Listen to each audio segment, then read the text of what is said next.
जय श्री कृष्ण। विदुर जी को, क्योंकि धर्मराज थे, उनको पता लग गया कि अब पांडवों का भी जाने का समय आ गया और धृतराष्ट्र आदि का भी शरीर त्यागने का समय आ गया। तो घर में बैठे बैठे शरीर त्यागें, इससे तो सन्यासी होकर अपने जीवन को मुक्ति की ओर ले जाएं। इसलिए अपने बड़े भाई से कहते हैं विदुर जी, जरा आप देखें ये 19वां श्लोक। राजन् निर्गम्यतां शीघ्रं पश्येदं भयमागतं प्रतिक्रिया न यस्येह कुतश्चित् कर्हिचित् प्रभो स एव भगवान् काल सर्वेषां नः समागत। हे राजन, हे राजा धृतराष्ट्र,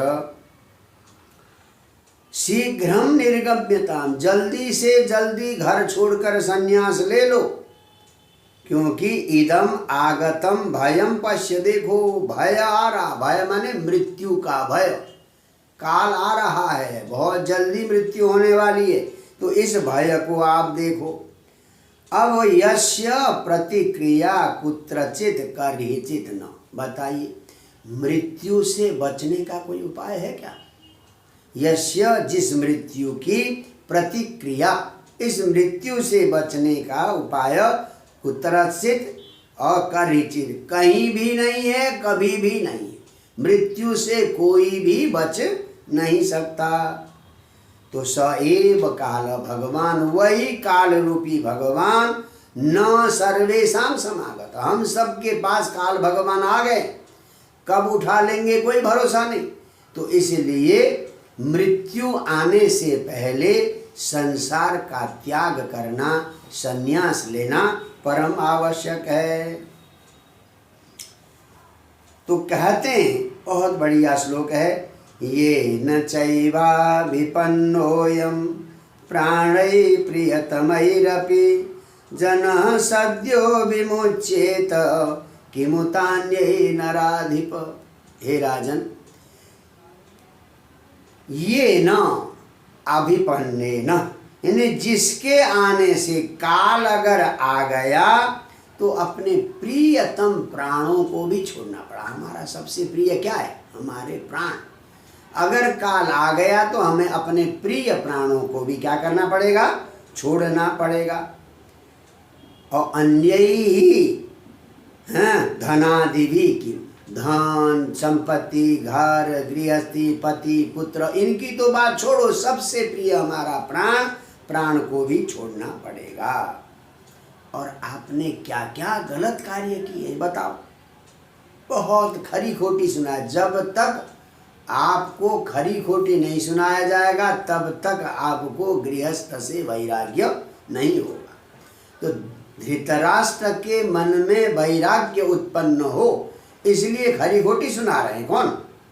विदुर जी कहते हैं, अहो महीयसी जंतो जीवितासायया भवान भीमा पवर्जितं पिंडम आदत्ते गृहपालवत्।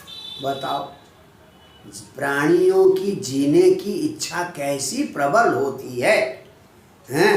कि यया जीविताशया, जिस जीने की इच्छा से आप क्या कर रहे हैं? भीम अपवर्जितम पिंडम, भीम ही भोजन देने के लिए जाते थे। किसके पास? धृतराष्ट्र के पास। भीम के द्वारा अपमान पूर्वक दिए हुए पिंड को भी आप ग्रहण करते हैं। बोले कैसे? गृहपालवत्, जैसे हम कुत्ते को रोटी दे देते हैं, कुत्ते को ग्रास देते हैं, तो कुत्ते की तरह आप भीम के द्वारा दिए हुए अन्न को भोग करके बैठे हुए। अब इन पांडवों पर आपने क्या क्या अत्याचार किया, याद दिला रहे हैं ताकि वैराग्य आ जाए। देखिए 23वां श्लोक।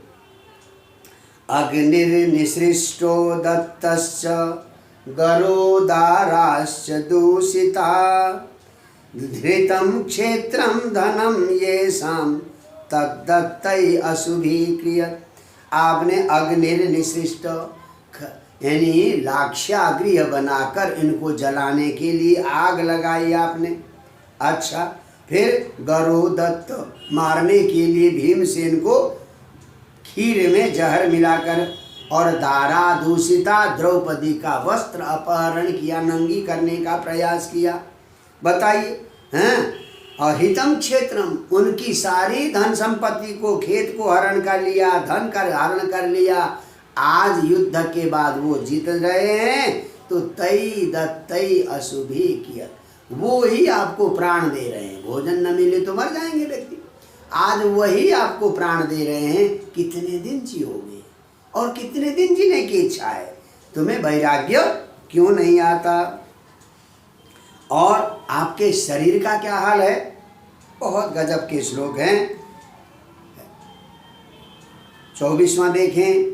तस्यापि तव देहोऽयं कृपणस्य जिजीविषो परैत्यनिच्छतो जीर्णो जरया वाससि। ऐसी स्थिति में भी आप अपने शरीर को छोड़ना नहीं चाहते, संन्यास लेना नहीं चाहते। गत स्वार्थम इमं देहम, अब आपके शरीर का कोई स्वार्थ नहीं। अब इस बुढ़ापे में न कुछ उपभोग कर पाएंगे, न कुछ आनंद ले पाएंगे। इस शरीर का कोई भी स्वार्थ बचा नहीं है। और जैसे कपड़े पुराने हो जाएं तो उन कपड़ों को बदला जाता है, उसी प्रकार से शरीर पुराना हो जाता है तो शरीर बदल जाता है। तो शरीर तो बदलने वाला है, परंतु आप उस शरीर को फिर भी छोड़ना नहीं चाहते हैं। हाँ, तो गंभीर व्यक्ति को ऐसी अवस्था में क्या करना चाहिए? 25वां देख लिए। गत स्वार्थमिमं देहम, अब इस देह का जब कोई प्रयोजन नहीं है, देह का कोई स्वार्थ नहीं बचा है, तो विरक्तो मुक्त बंधन, विरक्त होकर, सारे बंधनों से मुक्त होकर अभिज्ञात गति, ऐसे जाना चाहिए जिसको किसी को पता ही न चले। संन्यास, संन्यास का मतलब अभिज्ञात गति, कह के नहीं जान। तो इस प्रकार से वही विधि होता है। तो आप अब जो है सब कुछ छोड़कर चले जाइए। जब विदुर ने समझाया तब जाकर धृतराष्ट्र की आंखें खुल गई। खुलने के बाद वो भाई के बताए हुए रास्ते पर रात को ही वहां से निकल जाते हैं। रात को ही निकल जाते हैं। जब गांधारी ने देखा पति तो सन्यासी होकर जा रहे हैं, उनके पीछे पीछे हाँ गांधारी भी चली जाती है। यहाँ लिखाया है कि च से कुंती भी, कुछ लोग कहते हैं कुंती वहीं रह गई और कुछ लोग कहते हैं कुंती भी साथ में गई। तो वो लोग हिमालय में यानी यहाँ पर हरिद्वार की तरफ जाते हैं और वहाँ जाकर सन्यासी बनकर कुटिया में रहने लगते हैं। इस प्रकार से अंत में गांधारी, विदुर और धृतराष्ट्र और कुंती ये सन्यास लेकर हरिद्वार में जाकर तपस्या करने लगे। जब सुबह उठकर सबसे पहले ताऊ ताई और अपनी माता के चरण छूने के लिए आते थे कौन? युधिष्ठिर। जब युधिष्ठिर आए प्रणाम करने के लिए तो कोई भी नहीं मिला। देख लीजिए आप 30वां श्लोक।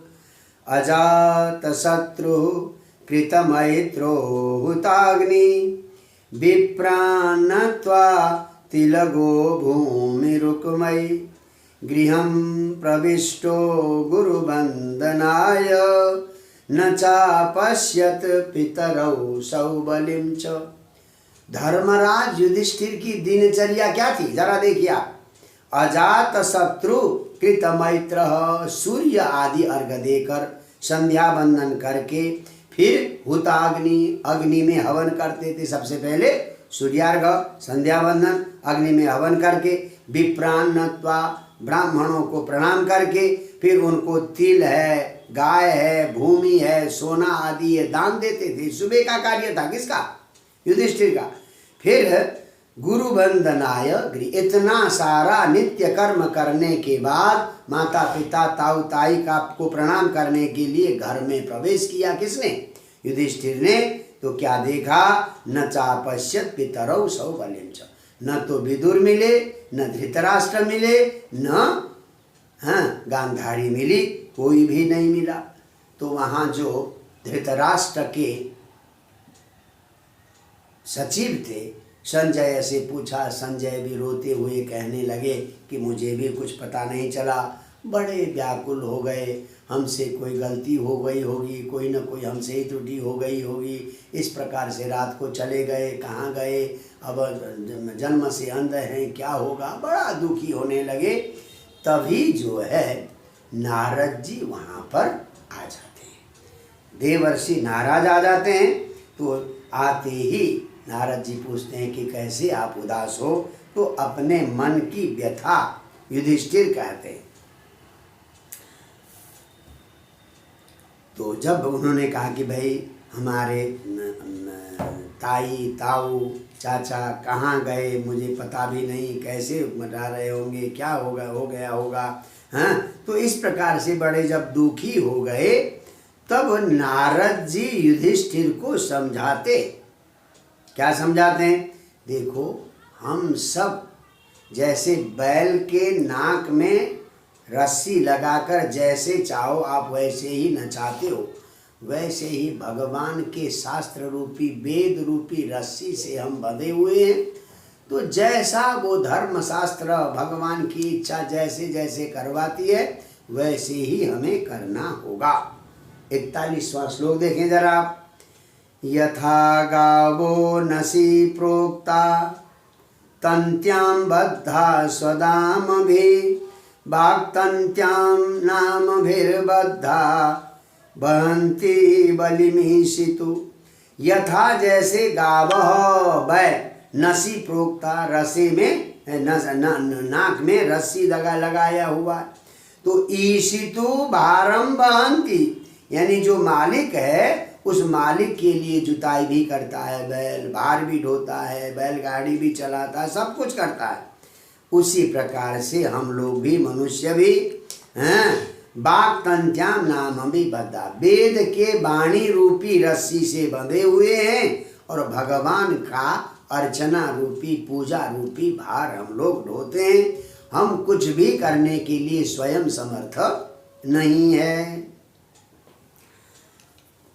तो मनुष्य का शरीर कैसा है, काल कर्म गुणाधीनो देहोयम पांच भौतिक कथमन्यास्तु गोपायेत सर्पग्रस्तो यथा परम। बहुत गजब का उदाहरण देते हैं। देखो मनुष्य कैसा है, काल कर्म और गुण के अधीन है।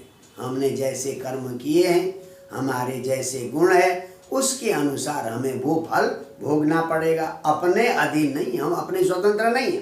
तो इसलिए अयम पांच भौतिक देह, ये पंच महाभूत से बना हुआ हमारा शरीर काल के अधीन है, हमारे कर्म के अधीन है और गुणों के अधीन है। अब स्वयं अपनी रक्षा नहीं कर सकता तो अन्यान कथम रक्षे, दूसरे की क्या रक्षा करेगा। तुम खुद अपनी रक्षा नहीं कर सकते हो तो तुम धृतराष्ट्र आदि की, विदुर आदि की क्या रक्षा करोगे। तो उदाहरण बहुत बढ़िया दिया हुआ है। सर्पग्रस्तो यथा परम, जैसे कोई मेढक, अब सांप के मुंह में काल रूपी सांप ने आधा निगल लिया है, किसको, मेढक को। अब बताइए मेढक वो किसी की रक्षा कर सकता है। तो हमें भी काल रूपी सर्प ने आधा तो निगल लिया है, बाकी निगलना बाकी है। हम किसकी क्या रक्षा कर सकते हैं।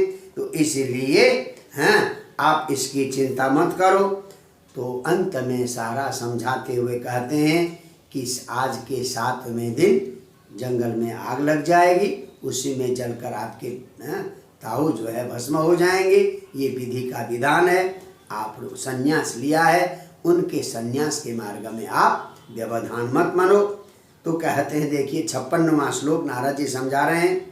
शबा अद्यतनात् राजन परतः पंचमे हनि कलेवरम हास्यचित्वम तच्च भस्मी भविष्यति। तो वो धृतराष्ट्र आज के 5वें दिन कलेवरम हास्यति, अपना शरीर छोड़ेंगे। कैसे छोड़ेंगे? जंगल में आग लग जाएगी तो आग में कुटिया जलने लगी तो कुटिया में धृतराष्ट्र भी जल के राख हो जाएंगे और गांधारी भी जल के राख हो जाएगी। इसलिए आपको चिंता नहीं करनी चाहिए। तो इस प्रकार से युधिष्ठिर को समझाया, तब जाकर युधिष्ठिर थोड़ा दृढ़ हो गए, शांत हुए। इस प्रकार से विदुर जी ने अपने बड़े भाई धृतराष्ट्र का अंत में कैसे उद्धार किया है, यह कथा इस 13वें अध्याय में वर्णित है। जय जय श्री राधे।